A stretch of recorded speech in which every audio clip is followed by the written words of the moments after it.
We're reportedly experiencing a fourth industrial revolution, driven by the rise of smart machines, automation and innovation. The impact on people's jobs is in question, but not everyone's worried.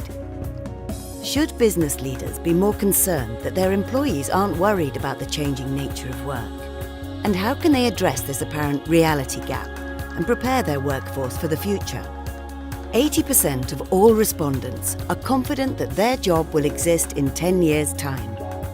In the UK, 26% of general employees felt a machine could do their job.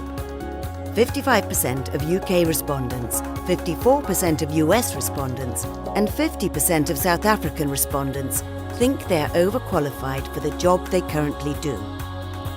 22% of UK respondents indicated that they don't think there are any threats that could stop their skills being relevant.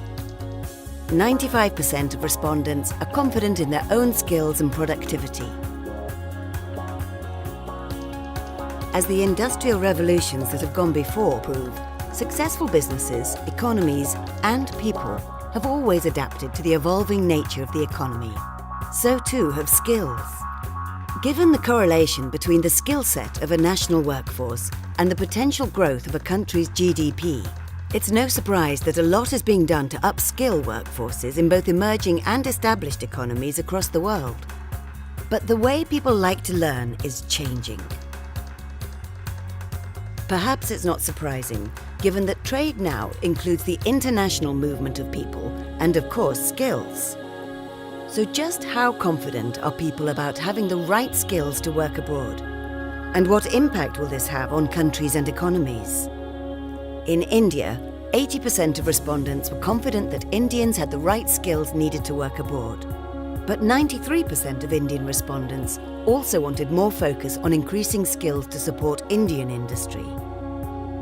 And in South Africa, over 2/5 cite the high numbers of South Africans leaving the country to work elsewhere as one of the biggest threats to the country's future prospects. Meanwhile, in the more developed economies of the UK and US, they also recognise that some industries would struggle to exist if it weren't for migrant labour.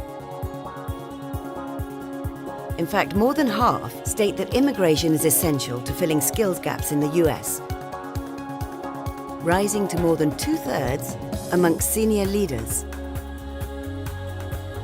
And speaking of senior leaders, in the UK, 50% of them believe that globalisation will bring positive impacts to their future job prospects. However, over 2/5 of general employees in the UK and US felt that globalisation wouldn't impact their job prospects at all. The future world of work holds many things in store. So with the insight that CEOs and senior leaders have across their business and industries, what are they going to do to prepare for the future? How will they equip their employees? And how will CEOs, managers and employees alike prepare themselves from trends in the workplace that have the potential to be transformational?